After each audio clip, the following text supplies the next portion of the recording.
प्रभ दातो दातार पर्यो जाचक इक सरना। मिले दान संतुरैन जह लग भोजल तरना। बिनत करो अरदास सुनो जे ठाकुर भावे। देहो दरस मन चाओ भगत एहो मन ठहरावे। बलो चराग अंधार में सब कल उधरी एक नाम धर्म। प्रगट सकल हर भवन में जन नानक गुरु पार ब्रह्म। साहिब श्री गुरु नानक देव जी महाराज मानवता दे बगीचे विच एक ऐसा फुल ने जिस नाल सारा बगीचा शिंगारिया होया है। सारे बगीचे दी रौनक बन गए। साहिब श्री गुरु नानक देव जी महाराज दे आमद बारे जन्म साखी च इंज लिखे है। संमत 1526 प्रगटे जगत उदाहरण ईस। बिकमनी संमत 1526। उस दौर दे साहिब श्री गुरु नानक देव जी महाराज दा आगमन होया। बहुत ही तपश तो बाद जैसे सावन दे बदल बरसदे ने, जद पापां दी तपश वध जाए तां फिर अकाल पुरख रहमत दे घर विच आके ज्ञान दी वर्षा करदा है, शांति दी वर्षा करदा है। साहिब श्री गुरु नानक देव जी महाराज दा आगमन उस दौर दे इस देश दे अंदर होया है जद सारे दा सारा देश सियासी तल ते गुलामी दी जंजीरां दे जकड़िया होया सी। आर्थिक तल ते बिल्कुल कंगाल, धार्मिक तल ते बिल्कुल पखंडी और समाजिक तल ते बिल्कुल कल ते कलेश दी जिंदगी बतीत कर रहा सी। हर पक्षों मनुख जकड़िया होया, पकड़िया होया, बजे होया। समय दे गुजरन दे नाल ये जंजीरां बोझ बढ़दियां गईयां और इन्हीं जंजीरां तो बोझल होके जीवा ने फरियाद की थी, जिसदा दृश्य धन गुरु अर्जन देव जी महाराज इंज खिंचदे ने। कलमल होई मेदनी अरदास करे विला। क्लेश नाल पृथ्वी भर गई, उसने जोदड़ी की थी।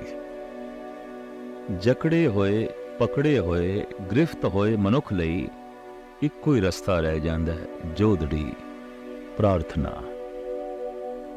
और वो अपने आप नूं दया दा पात्र समझदा है ते मेरे ते दया कीती जाए, इस तरह उसदे अंदरों जोदड़ी निकलदी है। कदी कदी समुची कौम गिरफ्त विच आ जांदी है तो उत्थे कौमी पद्धर ते जोदड़ी आउंदी है, अरदास आउंदी है, प्रार्थना आउंदी है। पर कदी कदी ऐसा होंदा है कि सारा देश बंधनां दे विच पै जांदा है। बंधन दे विच पए होए समूह देशवासी फरियाद करदे ने, जोदड़ी करदे ने, तरले लेंदे ने। साहिब गुरु अर्जन देव जी महाराज ऐसा लिखते ने, कलमल होई मेदनी अरदास करे विलाए। संत कवि तुलसी दा भी ऐसा कहना है, जब जब होए धर्म की हानि बहड़े असुर अभन अभिमानी। तब तब विवद धर प्रभु शरीरा हरे कृपा निध सज्जन पीरा। बाणे असुर अधम अभिमानी। जद दैंत वध जान, असुर वध जान, अधम मत दे लोकी वध जान, बाणे असुर अधम अभिमानी। तब तब विबद धर प्रभु शरीरा, हरे कृपा निध सज्जन पीरा। उदों ही अकाल पुरख अपनियां दैवी शक्तियां किसी काया दे अंदर पा के जगत दा कल्याण करदा है, जीवां दा उद्धार करदा है। दसम ग्रंथ दे च भी ऐसे वाक मिलते ने, जब जब होए अरिष्ट अपारा, तब तब देह धरत अवतारा। जद अरिष्ट पने नाल अनर्थ नाल सारी सृष्टि भर जाए, उदों अवतारां दा आगमन होंदा है और होंदा रहा है। साहिब श्री गुरु नानक देव जी महाराज दे आमद दी दौर समय समुच्चे दा समुच्चा देश सियासी तल ते गुलाम सी, आर्थिक तल ते कंगाल सी, समाजिक तल ते कल कलेश दी जिंदगी जी रहा सी, और धार्मिक तौर ते सिर्फ पखंड तो इलावा होर कुछ भी रह नहीं गया सी।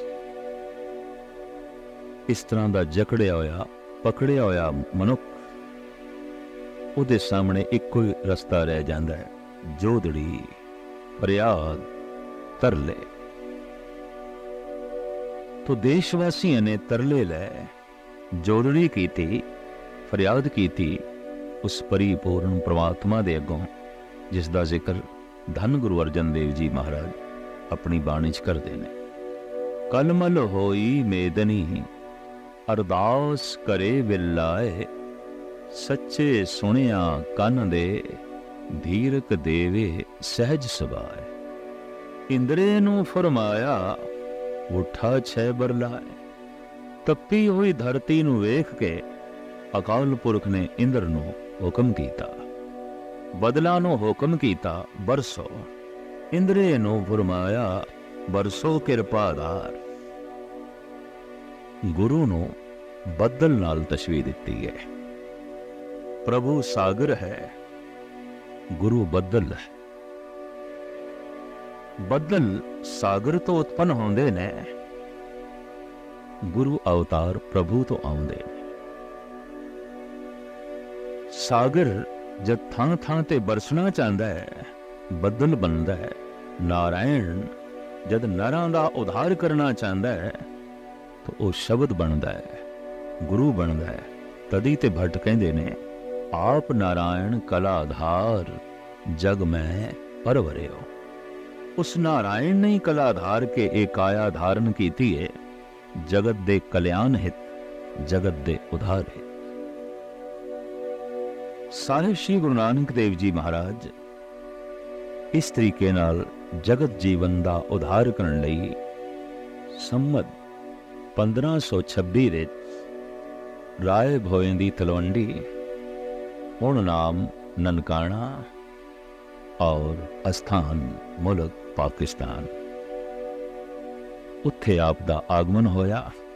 जन्म साखी विच ऐसे बोल लिखे ने, संमत 1526 प्रगटे जगत उदाहरण ईस,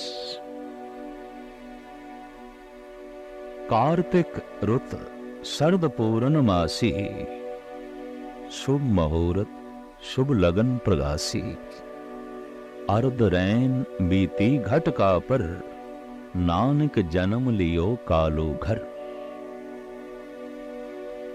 कत्तक दी पूर्णमाशी 1526 बिकनी संमत नूं साहिब श्री गुरु नानक देव जी महाराज दा राय भौएं दी तलवंडी विच माता तृप्ता जी दे कुखों पिता कल्याण दास जी दे घर आगमन होया, जन्म होया।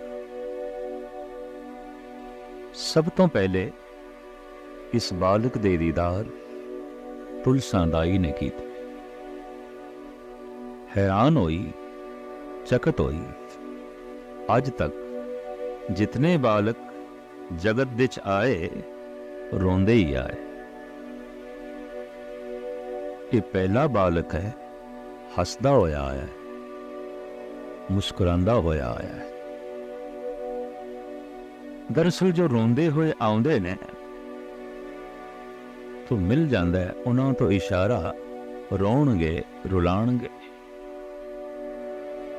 पर कदी कदाई जो हसदे हुए आउंदे ने, मुस्कुरांदे हुए आउंदे ने, वो फिर जगत विच मुस्कुराहटां वंडदे ने, रोणिਆਂ ਨੂੰ ਹਾਸਿਆਂ ਵਿੱਚ ਬਦਲਦੇ ਨੇ, ਗਮਾਂ ਨੂੰ ਖੁਸ਼ੀਆਂ ਵਿੱਚ ਬਦਲਦੇ ਨੇ, ਬਰਬਾਦੀਆਂ ਨੂੰ ਆਬਾਦੀਆਂ ਵਿੱਚ ਜੋ ਹੈ ਬਦਲਦੇ ਨੇ, ਨੇਸਤੋ ਨਾਬੂਦ ਇਲਾਕੇ ਨੂੰ ਤਾਮੀਰੀ ਰੁਚੀਆਂ ਵਿੱਚ ਬਦਲਦੇ ਨੇ। ਹੱਸਦੇ ਹੋਏ ਮੁਸਕਰਾਉਂਦੇ ਹੋਏ ਇਸ ਬਾਲਕ ਦੀ ਛਵੀ ਵੇਖ ਕੇ ਤੁਲਸਾਂ ਤੇ ਨਿਹਾਲ ਹੋਈ, ਗਦ-ਗਦ ਹੋਈ।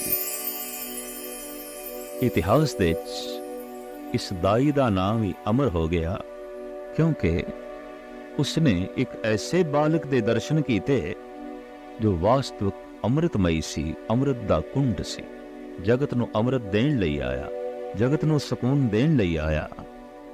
ਔਰ ਸੁਤੇ ਸਿੱਧ ਇਹ ਦਾਈ ਜੋ ਅਕਸਰ ਬੱਚਿਆਂ ਨੂੰ ਖਿਡਾਉਂਦੀ ਰਹੀ ਔਰ ਬੱਚਿਆਂ ਦੇ ਜਨਮ ਸਮੇਂ ਮਦਦ ਕਰਦੀ ਰਹੀ, ਅੱਜ ਇਸ ਦੇ ਬਾਲਕ ਦੇ ਅੱਗੋਂ ਹੱਥ ਜੁੜ ਗਏ ਨੇ। ਅੱਜ ਤੇ ਨਿਢਾਲ ਹੋਈ ਹੈ ਔਰ ਨਿਹਾਲ ਵੀ ਹੋਈ ਹੈ, ਨਿਢਾਲ ਹੋਈ ਹੈ ਪ੍ਰਾਰਥਨਾ ਕਰਨ ਲਈ। ਕਹਿੰਦੇ ਨੇ ਜਦ ਅਧਿਆਤਮਿਕ ਸ਼ਕਤੀ ਆਪਣੇ ਪੂਰਨ ਜੋਗਨ ਦੇ ਵਿੱਚ ਉਜਾਗਰ ਹੋਵੇ, ਅਗਲਾ ਝੁਕ ਜਾਂਦਾ। ਝੁਕ ਗਈ ਹੈ ਤੁਲਸਾ ਔਰ ਇਸ ਨੂੰ ਕੁਝ ਦੈਵੀ ਸਕੂਨ ਆਪਣੇ ਅੰਦਰ ਮਹਿਸੂਸ ਹੋਇਆ। इसने बाहर आके दसिया भी, ऐसा बालक मैं देखे है, हैरान होके मैं ये आखांगी इते चन वर्गा है, इते सूरज वर्गा है, इते जगत दे हनेरे नू दूर करन लई आया है। ठीक लिखे है भाई गुरदास जी ने। जद अरदास जगत दे जीवां ने अकाल पुरख ने सुनी, जगत दे जीवां दी फरियाद जोदड़ी नो उस प्रभु ने सुनिया, सुनी अरदास दातार प्रभ गुरु नानक जग माए पठाए। फिर गुरु नानक जैसी अजीम शख्सियत नो जगत दे भेजे। अद्धी रात जद बीतीत हो गई, अमृत वेला आरंभ होने लगा। एक अमृतमयी मूर्ति दा आगमन तृप्ता जी ने कुखों होया। अर्ध रैन बीती घट का वर, नानक जन्म लियो कालो घर। प्रात भई प्रोहत बुलवाया, हरि दयाल ते नाम सुहाया। वेदी परंपरा के मुताबिक और देश की प्राचीन संस्कृति के मुताबिक पुरोहित जी ਨੂੰ बुलाया गया। हर दयाल पुरोहित बड़े सील सुभाव ਦਾ ਸੀ, ਰੱਬੀ ਭੈ ਵਾਲਾ ਸੀ ਔਰ ਇਲਮੇ ਨਜੂਮ ਦੇ ਵਿੱਚ, ਜੋਤਿਸ਼ ਵਿਦਿਆ ਦੇ ਵਿੱਚ ਵੀ ਮਾਹਿਰ ਸੀ। ਆ ਕੇ ਬਾਲਕ ਨੂੰ ਦੇਖਿਆ, ਗੋਦ ਵਿੱਚ ਜੋ ਹੈ ਲਿਆ ਔਰ ਆਮਦ ਦਾ ਸਮਾਂ पिता कल्याण दास ते दाई तो पूछे है। सारी जानकारी लैन तो बाद पुरोहित जी शुभ बचन अलाया, ए बालक रायन सिर राया। ए बच्चा ते कोई बादशाहां दा बादशाह आया, कोई दैवी संपदा दे नाल माला माल अध्यात्मक गुणां दा खजाना लेके आया। इते कोई रब्बी महक लेके आया, इते कोई रब्बी नूर लेके आया। ए बालक रायन सिर राया, ए बालक जोगन सिर जोगी। ए बालक है परम वियोगी। इते जोगियां दा कोई सिरमौर जोगी है, इते बादशाहां दा कोई सिरमौर बादशाह है। ए बालम लाथन सिर नाथ, इस बालक की अगम अगात। छत्रपति हैं तिसके दास, ए बालक शुभ गुण की रास। ये बालक ते शुभ गुणा दी खान है। जगत दे छत्रपति, जगत दे सिरमौर मनुख जो इलम दे सिरमौर होणगे, धन दे सिरमौर होणगे, ਸਤਾ ਦੇ ਸੁਰਮੌਰ ਹੋਣਗੇ, ਇਹਨਾਂ ਦੇ ਸਿਰ ਇਸ ਬਾਲਕ ਦੇ ਕਦਮਾਂ ਤੇ ਝੁਕਦੇ ਰਹਿਣਗੇ। ਉਹ ਇਸ ਬਾਲਕ ਦੀ ਪਰਿਕਰਮਾ ਕਰਨਗੇ, ਉਹ ਇਸ ਬਾਲਕ ਦੇ ਅੱਗੋਂ ਹੱਥ ਜੋੜ ਕੇ ਖੜੇ ਹੋਣਗੇ। ਹਰੀ ਦਿਆਲ ਦੀ ਇਹ ਭਵਿਸ਼ਬਾਣੀ, ਹਰੀ ਦਿਆਲ ਦੇ ਇਹ ਬੋਲ ਦਰਅਸਲ ਉਸ ਆਉਣ ਵਾਲੀ ਘਟਨਾ ਦਾ ਖਾਕਾ ਖਿੱਚਦੇ ਸਨ ਜੋ ਬਿਲਕੁਲ ਸਹੀ ਉਤਰਿਆ, ਜਿਸ ਦਾ ਚਿੱਤਰ ਬਿਲਕੁਲ ਸਹੀ ਬਣਿਆ। ਬਾਲਪਣਾ ਤ੍ਰਿਪਤਾ ਜੀ ਦੀ ਗੋਦ ਵਿੱਚ ਬਤੀਤ ਹੋਇਆ, ਤੁਲਸਾਂ ਦਾਈ ਦੀ ਗੋਦ ਵਿੱਚ ਬਤੀਤ ਹੋਇਆ, ਔਰ ਰਾਏ ਭੋਇੰ ਦੀ ਤਲਵੰਡੀ ਦੀ ਇੱਕ ਛੋਟੀ ਜਿਹੀ ਹਵੇਲੀ ਪਿਤਾ ਕਲਿਆਣ ਦਾਸ ਦੀ ਉਹਦੇ ਵਿਹੜੇ 'ਚ ਬਤੀਤ ਹੋਇਆ। ਪਰ ਇਸ ਤਰ੍ਹਾਂ ਦਾ ਨੂਰ ਕਦੀ ਵਿਹੜੇ 'ਚ ਰਹਿ ਸਕਦਾ ਹੈ, ਕਦੀ ਕਮਰੇ ਦੇ 'ਚ ਰਹਿ ਸਕਦਾ ਹੈ। ਪੈਰਾਂ ਨੇ ਚੱਲਣਾ ਸਿੱਖਿਆ, ਗੁਣਾਂ ਨੇ ਵਧਣਾ ਸਿੱਖਿਆ, ਹੱਥਾਂ ਨੇ ਹਿਲਣਾ ਸਿੱਖਿਆ, ਰੱਬੀ ਮਹਿਕ ਨੇ ਉਛਲਣਾ ਸਿੱਖਿਆ। ਆਪ ਘਰ ਤੋਂ ਬਾਹਰ ਕੀ ਆਏ, ਮਾਨੋ ਜਗਤ ਵਿੱਚ ਨੂਰ ਆ ਗਿਆ, ਸਕੂਨ ਆ ਗਿਆ, ਸ਼ਾਂਤੀ ਆ ਗਈ। ਛੋਟੇ ਛੋਟੇ ਬੱਚਿਆਂ ਦਾ ਸੰਗ, ਅਕਸਰ ਬੱਚਿਆਂ ਦੇ ਖੇਡਦੇ ਨੇ, ਛੀਨਾ ਝਪਦੀ ਆਉਂਦੀ ਹੈ, ਲੜਦੇ ਨੇ, ਲੜਾਉਂਦੇ ਨੇ, ਬੱਚਿਆਂ ਦੀ ਦੁਨੀਆ।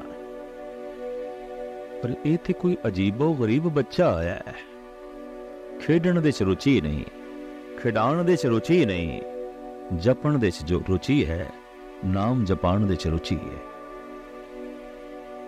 ਦੂਰ ਦ੍ਰਿਸ਼ਟੀ ਐਸੀ ਕਿ ਮਾਸੂਮ ਬੱਚਿਆਂ ਦੀ ਸੁਭਾਵਕ ਫਿਤਰਤ ਤੇ ਖੇਡਣ ਦੀ ਆਉਂਦੀ ਹੈ। ਇਹਨਾਂ ਦੀ ਖੇਡ ਦੇ ਉੱਤੇ ਬੰਦਗੀ ਦੀ ਮੋਹਰ ਲਾਈ ਹੈ। ਗੁਰਦੁਆਰਾ ਬਾਲ ਲੀਲਾ ਸਾਹਿਬ ਕਰਕੇ ਨਨਕਾਣਾ ਸਾਹਿਬ ਦੇ ਮੌਜੂਦ ਹੈ। ਗੁਰੂ ਨਾਨਕ ਦੀ ਆਮਦ ਕਰਕੇ ਰਾਏ ਭੋਇੰ ਦੀ ਤਲਵੰਡੀ ਦਾ ਨਾਮ ਨਨਕਾਣਾ ਸਾਹਿਬ ਪੈ ਗਿਆ। ਉਂਝ ਪੂਰਾ ਲਫ਼ਜ਼ ਹੈ ਨਾਨਕ ਆਣਾ, ਜਿਸ ਧਰਤੀ ਨੇ ਨਾਨਕ ਨੂੰ ਲਿਆਂਦਾ। ਰਾਏ ਭੋਇੰ ਦੀ ਤਲਵੰਡੀ ਨੇ ਨਾਨਕ ਨੂੰ ਲਿਆਂਦਾ, ਨਾਨਕ ਨੂੰ ਬੁਲਾਇਆ, ਨਾਨਕ ਆਣਾ, तो इंज प्रचलित शब्द हो गया ननकाना। बच्चियां च खेडदे ने, खिडांदे ने, पर बोलदे की ने सतनाम सतनाम सतनाम जपदे ने, जपांदे ने। इस ढंग नाल खेडना कि खेड बंदगी बन जाए, इस ढंग नाल खेडना कि खेड इबादत बन जाए। खेड नूं इबादत बनाया है, तदी ते खेडण वाली दात है। इतना शानदार गुरुद्वारा बनया जिथे हमेशा सतसंग होंदे रहे। लोगी बालक गुरु नानक दी छवियां तो, उस बाल लीला तो, उस प्रभु दी लीला दा ज्ञान लेंदे रहे, ईश्वरी सिद्धांतां नूं समझण दी कोशिश करते रहे। बचपन ऐसी खेडां दे विच बतीत होया जो वास्तविक खेड नहीं सी, बंदगी सी। जो वास्तविक खेड नहीं सी, इबादत सी। कदम थोड़े होर वधे और हाथ थोड़े होर उमड़े, निगाहां जरा होर दूर गईयां तो पिता कालू जी दी सोचनी बालक नूं पढ़ने पाई गए। आपने मौलवी दे कोल पाया गुरु नानक देव जी महाराज नूं फारसी पढ़न लई। फारसी दी जिहड़ी मुहारनी है वो अलफ तो आरंभ होंदी है। ते जद मौलवी ने तख्ती ते अलफ लिखिया ते गुरु नानक नूं आखिया अलफ, ते गुरु नानक बोल पे मौलवी जी अलफ दे मैं नहीं। ये पहला ही बच्चा सी और इस तरह का पहला सवाल मौलवी दे सामने जिसने अलफ दा मैं ना पूछिया होवे।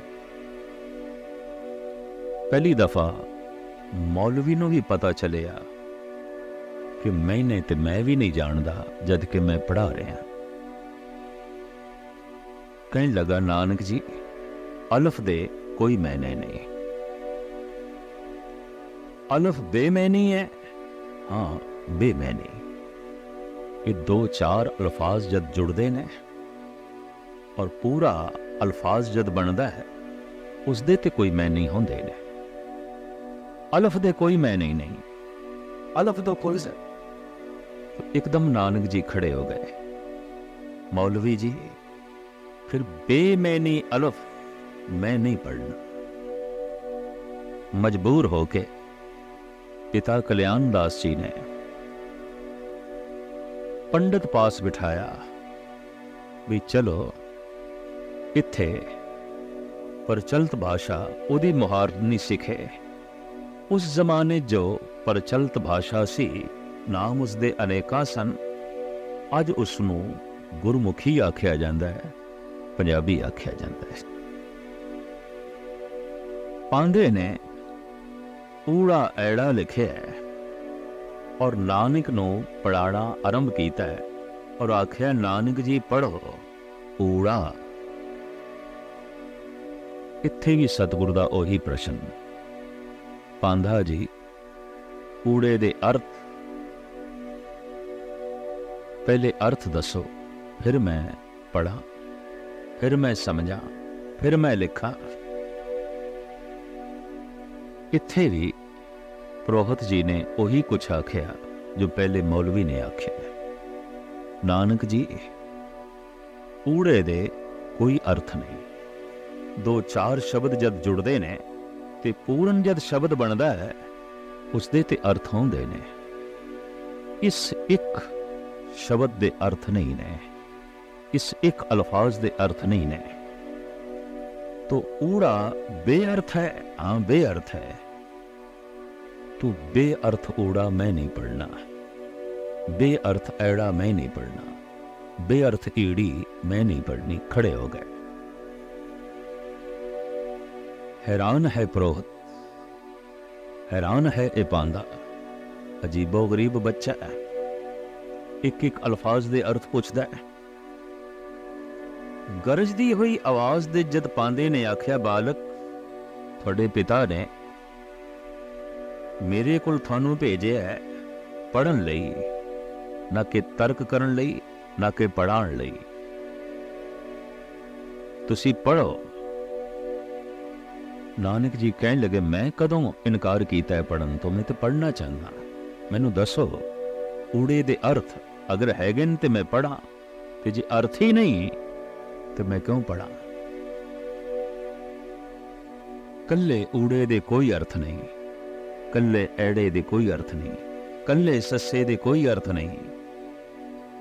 नानक जी कहन लगे, पांदा जी इत्थों गल स्पष्ट हो गई, अर्थ थानू आउंदे नहीं, वरना हर अखर दे अर्थ। बेअर्थ कोई अखर नहीं, ते हर अखर किसी दिशा की तरफ संकेत करता है, कोई इशारा करता है। और उस अखर तो चंगे इशारे लए जा सकते ने, माड़े लए जा सकते ने। की अर्थ ने? उत्थे बैठ के जो गुरु नानक ने इस मुहारनी दे अर्थ लिखे, इन्हां अखरां दे अर्थ लिखे, उसका नाम पट्टी पै गया। और ये गुरु ग्रंथ साहब जी महाराज दे दर्ज है। आसा महला पहला पट्टी लिखी। बालक गुरु नानक ने अज तख्ती लिखी, अज पट्टी लिखी।